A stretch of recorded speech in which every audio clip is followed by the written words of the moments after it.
Hello anybody, and welcome to the finale of Pikmin. I'm Mr. Devious, or just Deeb, and in the last episode, we got the last of the parts that we could get, therefore unlocking the final trial, the final level in the game on day 14. And today, we are gonna head right there to go and tackle, well, our final trial. Now, this is going to be kind of a bit of a hectic day because the final trial, while doable in one day, is very tricky to do in one day. So it's going to be hard to do all this while talking about it. It is definitely a test of your abilities and everything you've learned. And even, like, everything about this level is a little bit different than what maybe you're expecting at this point. We're going to get 20 reds. We're going to get, like, I don't know, a whole bunch of these guys. We're going to get, like, 60 blues, I'd say, and for now, I'd say 20 yellows. I don't know if I'm going to be able to do this on my first try, because I've never actually been able to do this day in one day before. So as you can see, there is this trial that you have to get past in order to reach this final part that's just kind of sitting out here. And the reason I'm hanging on the map is because every second counts, so I kind of want to get my bearings for a moment before going on ahead with what we have to do. First things first, we're going to grab our blues and get them to work on something. And we're going to get them to work on a bridge. This bridge right here, right over here, and yes, we're going to get them on that. And this guy is trying to break down a stone wall. Courageous though he is, it's not going to work. And now for the yellows, we're going to take a bunch of them. No, we don't want all those reds. We're going to take, like, I don't know, 7 of these guys.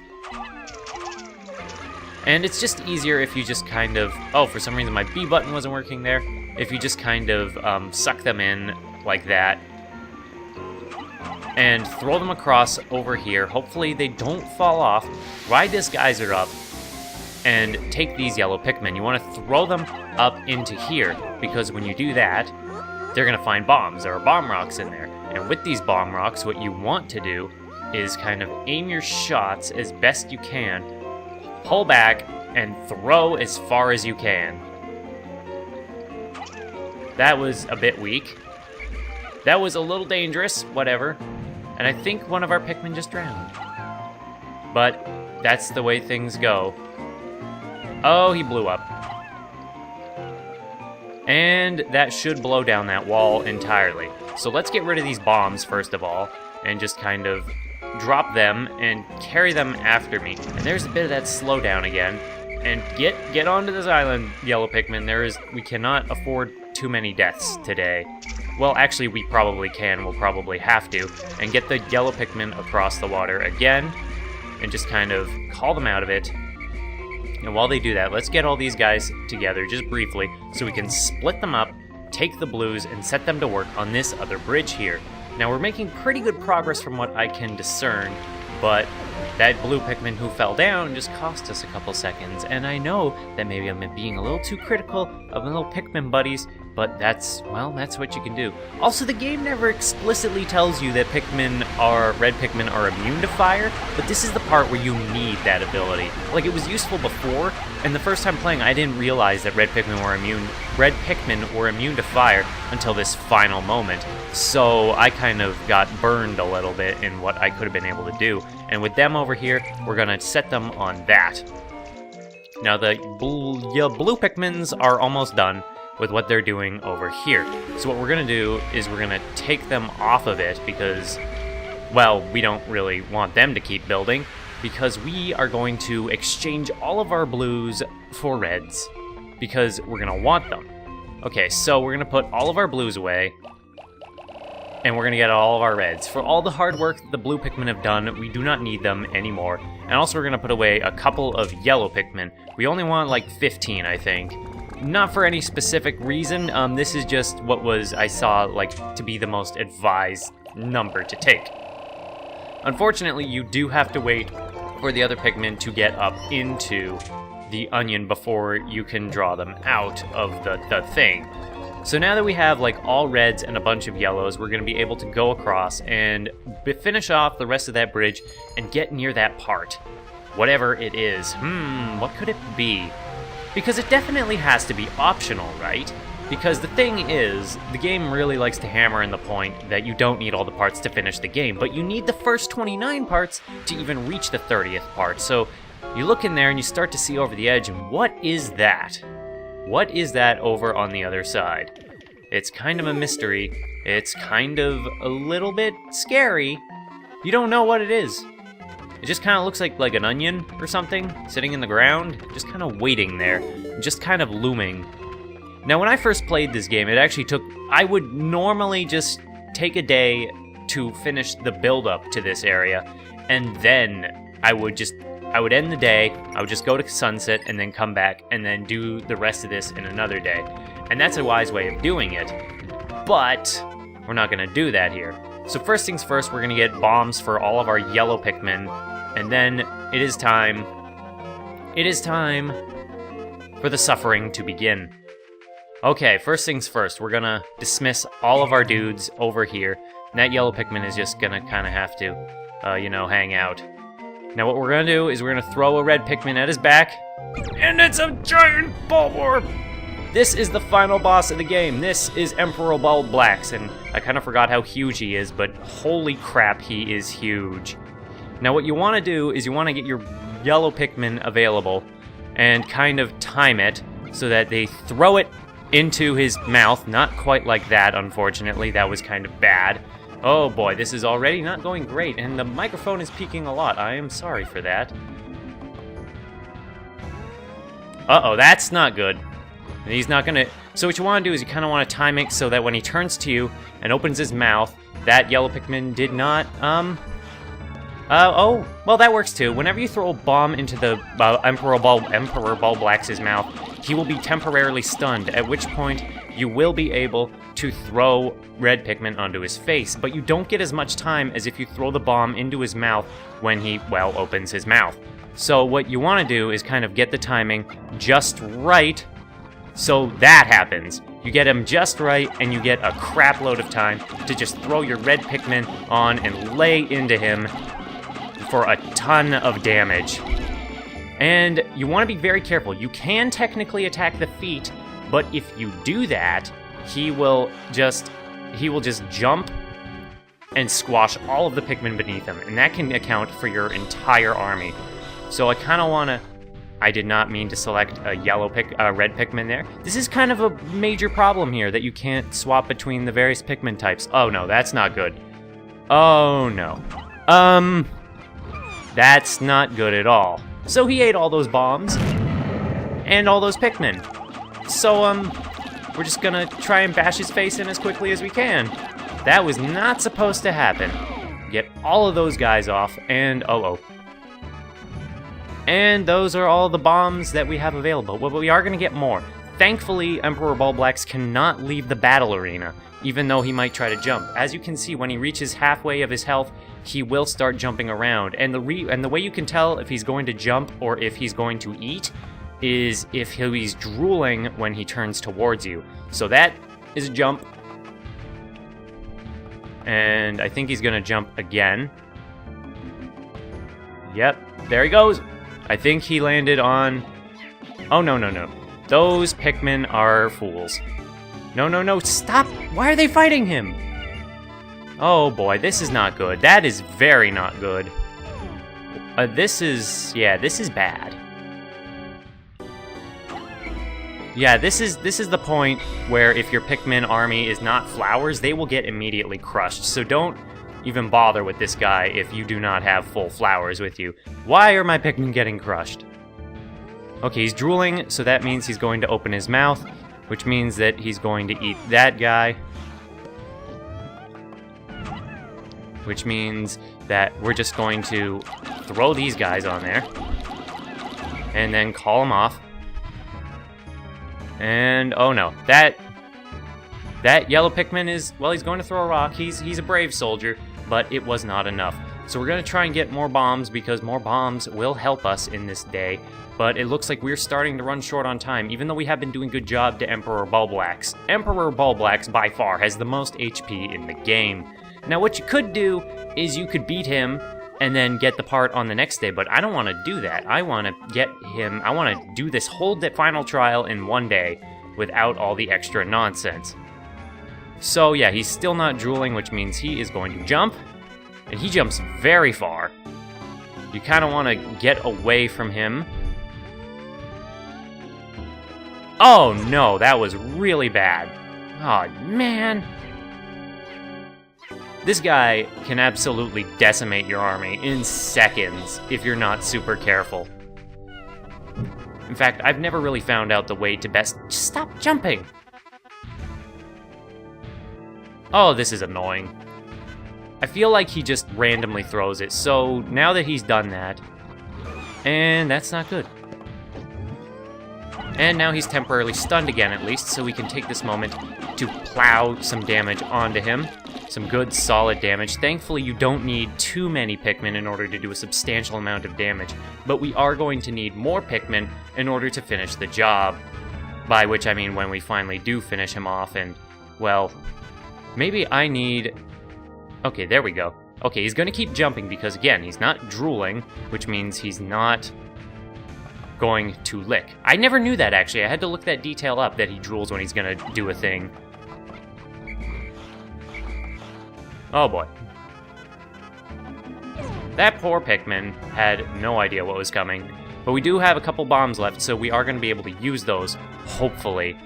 But it looks like this is going to be close. This is not my best performance, in part because it is so hard just to select your yellow Pikmins. And this is just kind of the bad thing about this game. And that, I don't know why they don't throw it all the time, but unfortunately... that makes this a lot harder than it needs to be. But we are going to get a ton of damage in on him, but not quite enough. Don't want to get greedy in this final moment. We can still do this. We can still pull this off in one day. If I can just get this yellow Pikmin, if I can just get him and throw him. That didn't work the way I wanted it to work. However, it is always a possibility to just attack his feet or attack his body outright. And I'm doing this now because it is our only avenue left in order to defeat him, because we are kind of out of bombs. And he's jumping. We don't want him to jump on us. And of course, you cannot attack his backside because his backside is very well fortified. And that's just... what can you even do about that? The answer is nothing, really. Oh boy, our numbers really got decimated in this fight. We're going to wait for him to try and eat again. We're going to attack him in the face. Now, if you do throw a Pikmin into his mouth, thankfully it will give you a moment that'll stun him, and he will spit out the final part. At long last, I've found the final part. My secret's safe, and it's as full as ever. How glad I am that I persisted in my search without losing hope. Now I can leave this planet without any regrets. Maybe I'll even stop and pick up some souvenirs for my wife and kids back on planet Hawkatate. So you defeat Emperor Bulblex, he sinks into the ground, and oh my. It's kind of loses an effect when it does the whole sinking effect without the cloud of dust, because I was too close to the part he spit up. But yes, that is the end of Emperor Bulblex. But can we do this still in one day?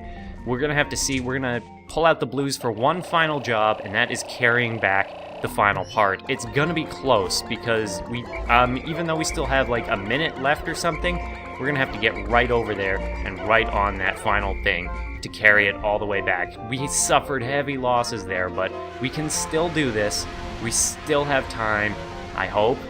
It's gonna be close. Also, I guess he spits up a ton of pellets. I don't know why. It's kind of pointless. But yes, it turns out this whole time, the final part was Olimar's safe of money. And this is one of the few parts in the game that you can actually get all 100 Pikmin on, I'm pretty sure. So that's cute. And man, they carry it back fast, and man, they need to be able to carry it back fast in order to get all the stuff there. And it looks like I might be really, really lucky. Like I said, I've never done this whole day in one day before, and it looks like we're super close. Ooh, I heard something scraping in the background. We're almost there. It's in sight, and we are going to make it. I was really worried that this was going to take a ton of tries, but it looks like with that, the final part is added to our ship. to the very final part of our ship. I have finally recovered every ship part. Now I can return home to Hockatate. And we get celebratory music to celebrate the completion of our ship. Look at that top, look at that engine, look at that everything! It's all done! It's super shiny. Look at that red Pikmin. Just kind of sitting there. Olimar is super happy. And as soon as you get the final part, you go to the end cutscene.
And that is the end of Pikmin. We still got the credits to go, but as you can see, we've done 30 parts in 14 days, and that was my first time actually beating the game on this file. I didn't even do the final day on my practice file, or rather, I tried it a few times just to get the first part of it down pat, but I couldn't.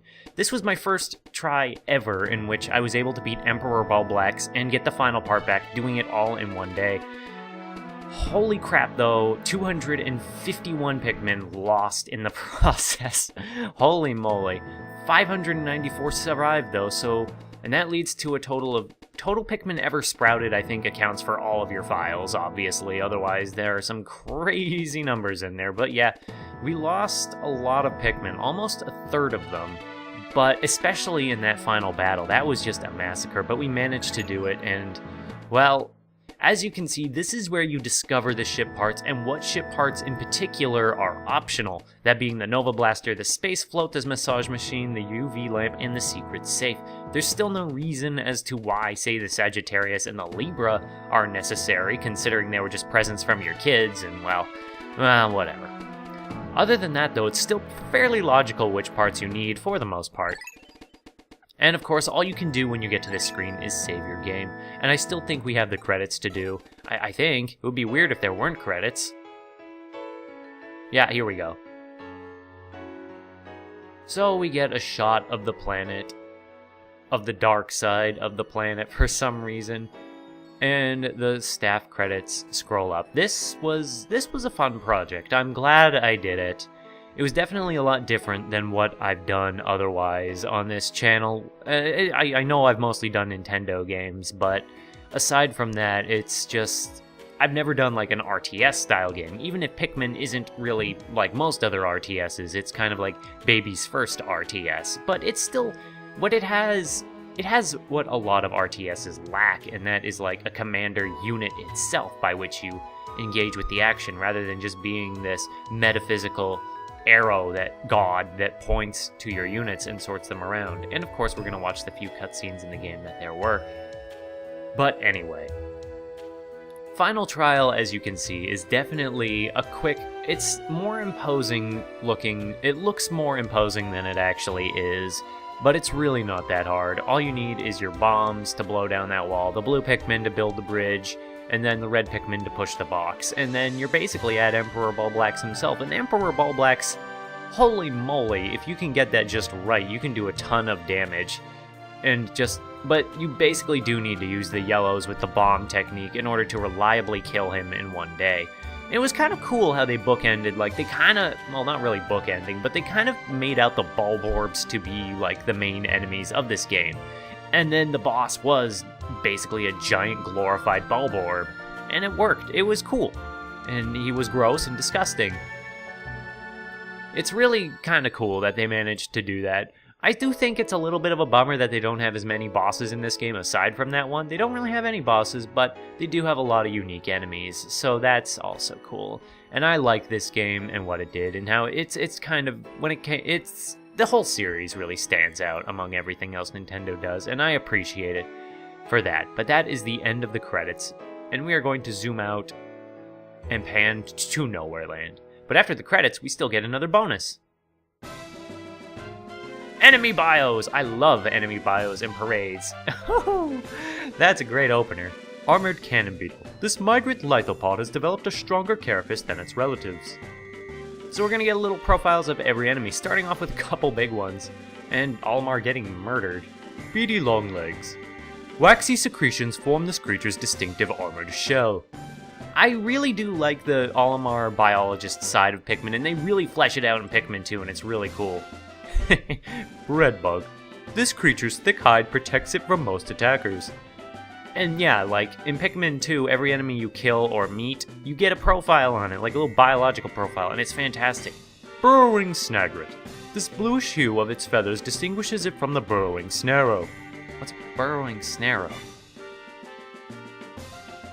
It's just fun. I really like enemy roll calls, and this one does it really well because, you know, it gives a little profile. Candy Pop Bud. But could this be the next step in Pikmin evolution? Like the Pikmin themselves, it has many mysteries. These friggin' little Bulbears, except they're dwarf Bulbears. Dwarf Bulbear. A Bulbear at an early stage of development in its life cycle. This specimen appears to be nearly fully developed. Actually, I think they will go on in the second game to specify that the dwarf Bulbears are the only true Bulbears. Whereas the dwarf Bulborb, although similar in appearance to Bulborbs, these belong to a totally different species. So yeah, these are, yeah. And they're going in alphabetical order, so the ordering doesn't entirely make sense. Emperor Bulblax. This massive grub dog buries itself when hunting. It's absolutely massive indeed. I like how these Pikmin just get absolutely murdered in this. I mean, I'm not endorsing it, but... Fiery Blowhawk. This creature expels a combustible phosphor that ignites at moderate temperatures. I mean, that's the best way to show off the enemy in ways that I never really did show off, because I didn't want to die. Swooping Snitchbug. This rare species uses its antenna as wings. Well, that's cool. There's a lot of cool concepts and ideas for creatures in this game. They really get to play around with it. Gulix, in an area where it never appears. A watery gelatinous membrane protects this creature's nervous system. It's basically a giant cell. And also, if you play the game longer, you're likely to get diary entries from Olimar on these enemies. Honeywisp. This creature collects nectar for the larva waiting in its nest. I kinda do wish that the days went on a little bit longer so we'd get to see some of those profiles, but oh well. Iridescent Flint Beetle. This forager stores undigested pellets in its stomach for winter. And then we steal them and make more Pikmin. Why does this thing look like it has tattoos on its arm? Mamuda. This creature seems fond of flowers, but only for their decorative properties. The thing is gross, though. And dead. I'm surprised we didn't see any Pearly Clamps in the distant spring, actually. Pearly Clamp. Although beautiful, this mollusk's pearls are thin and fragile. Mollusks. It's kind of hard to say. Pellet Posy. This sparsely growing plant is able to crystallize nectar into round pellets. Oh, so it's nectar. Okay, that makes a lot of sense, what the pellets are. And this is what happens if the gas... Oh, they don't actually show you. Puffstool. Many consider this walking fungus a delicacy. Who is many? This is an uncharted planet, you liar. Oh well. This guy. Puffy blowhog. Instead of breathing fire, this species uses its hydrogen to float. Oh, so they both have hydrogen in them. That's really, really dangerous. In fact, doesn't hydrogen explode rather than burn? I don't... whatever. Sheargrub. Males of this species are purple and have an armored head. I hate the sheargrubs. They're awful. Oh, these aren't sheargrubs. These have a different name. That's right. Shearwig. Yo, Pikmin. The males of this species are able to fly, but the females remain underground. And this guy, of course. How can we forget the smoky prog? Thought to be a malformed larval Mamuta. See? That's just exactly what I said in the theory. And it kind of makes sense that, you know, it uproots the things that its parent plants. Spotty bulbourb. This rare subspecies of bulbourb has a certain indefatigability. What does that mean? And, of course, our main enemy for most of the game is The spotty bulbourb. This nocturnal hunter feeds mostly on small animals returning to their nests at night. like the Pikmin. That is not a flattering picture. This purlayer is really getting their guys murdered a lot. Water dumble. This aquatic creature is a close relative of the bulbourb. I can see it. We're almost at the end here because, again, it's in alphabetical order. Also, you can see the parts scattered out, so this was definitely from an earlier stage of development in the game. Wogpole. This creature appears to be a newborn yellow wallywog in tadpole form. Yep. With the parts scattered around, it's fun that they were able to use this footage in this way. Wallywog. This creature's coloration results from remaining sheltered in its cavernous dwelling. It's also easier to kill than the yellow wallywog for some reason. Although I think they reversed it in the second game, with how far one could jump. Yellow wallywog. After evolution led to the development of its specialized jumping ability, this amphibian actually lost much of its ability to swim. And that is the end. Kind of a sudden note by which to go to the happy end. If you didn't get all the necessary parts, you would get the bad end, which, spoiler, if you want to see it, you can watch a video on YouTube, but if you want to know what happens, Pikmin they put Olimar through the onion and he gets planted and becomes a Pikmin himself. And that's the bad end. And then the average end is just he leaves, without all the pomp and circumstance of the Pikmin saying goodbye to him, but otherwise the ending doesn't really change that much. It's mostly just for bragging rights and all that. And once you do beat the game, there is challenge mode, where the main goal, or I don't think you even have to beat the game for this, challenge mode is just, the thing will sweep by, it's a single day challenge mode. How many Pikmin can you grow in a day? And it's there. If you want to do it, it's there. And of course, they change the levels a lot so there's a lot of different enemies scattered around and stuff like that, so that's neat. And, like, enemies will definitely appear in worlds that they didn't appear in before, but I'm not going to show that off, because I've shown everything off that's worth showing off, in my opinion. That was the main story of Pikmin, and I hope you enjoyed it. I said all my final thoughts during the credits, so I guess that's basically everything. Next project, I'm not sure what it's going to be. I have an idea, but we'll have to see. But for the time being, thank you so much for watching as we watch the demo, and I hope to see somebody in the next one. Bye-bye!